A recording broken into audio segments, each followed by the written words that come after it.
Did you know that about 75% of people fear public speaking more than death? Yes, it's true. Many would rather face a lion than give a speech. That's shocking, right? In fact, research shows that nearly 90% of first-time speakers feel nervous, and this anxiety can lead to mistakes and missed opportunities. But here's the kicker: most speakers don't realize that their first speech is more about learning than impressing. It's a stepping stone, not a final destination. You see, even the best speakers didn't start out perfect. They stumbled, learned, and grew with every talk they gave. In this video, we'll explore the ugly truth behind why your first speech won't wow anyone. We'll uncover the mindset shifts you need to make, the power of your voice, the art of storytelling, and how to craft a powerful conclusion that leaves your audience wanting more. So, if you're ready to turn your nerves into confidence and transform your speaking skills, stick around. Let's dive in and discover the secrets that can help you become a great speaker, one step at a time.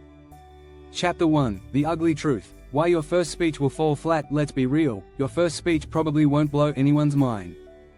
And that's perfectly fine. Most first-time speakers expect to nail it, only to walk off stage feeling a little deflated. But why does this happen?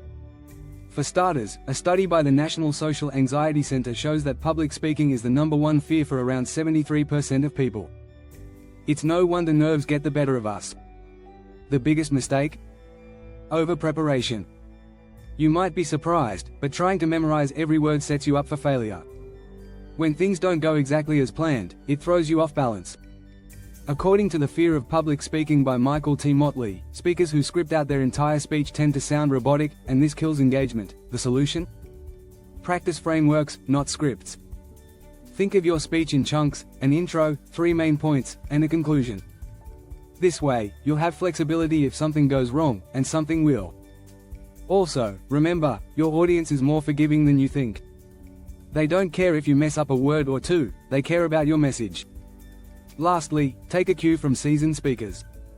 Even TED Talk speakers, yes, those polished, confident pros, didn't start off perfect. Many bombed their first talks. The key is to expect your first speech to have flaws. Learn from it, and keep going. Chapter 2: Battle the Ghost Audience. Mastering your mental mindset. Public speaking is less about speaking to others and more about silencing your own inner critic. Have you ever felt like the audience is judging your every move? You're not alone. Research from Harvard shows that 75% of people fear public speaking because they assume the audience is hypercritical. Spoiler, they're not. The good news? You can train your brain to overcome this. Author Amy Cuddy's research in presence shows that "fake it till you become it" is a real thing.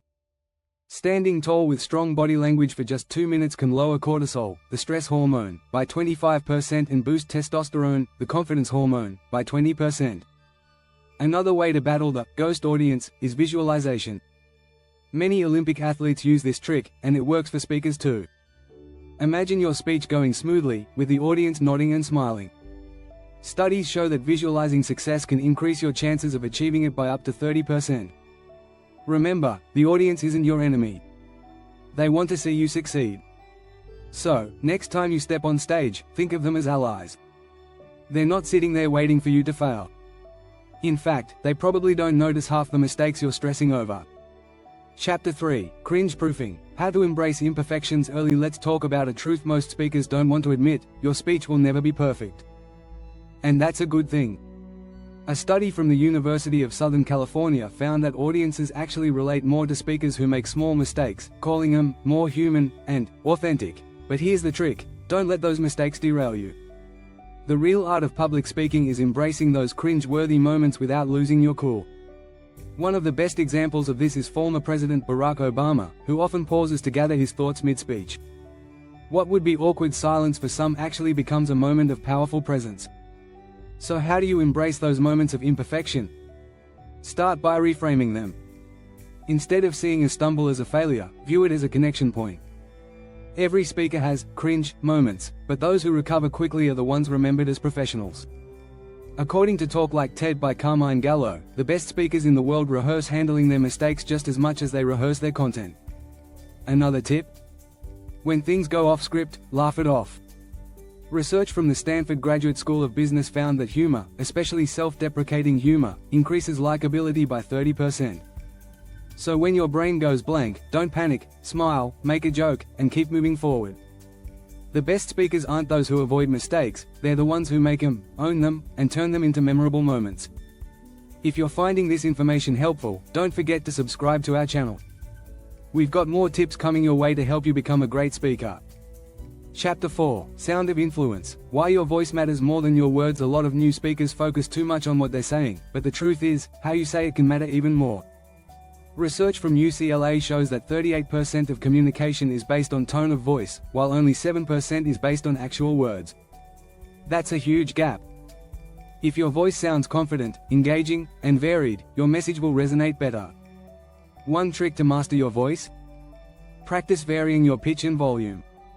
If you speak in a monotone, people will tune out no matter how good your content is.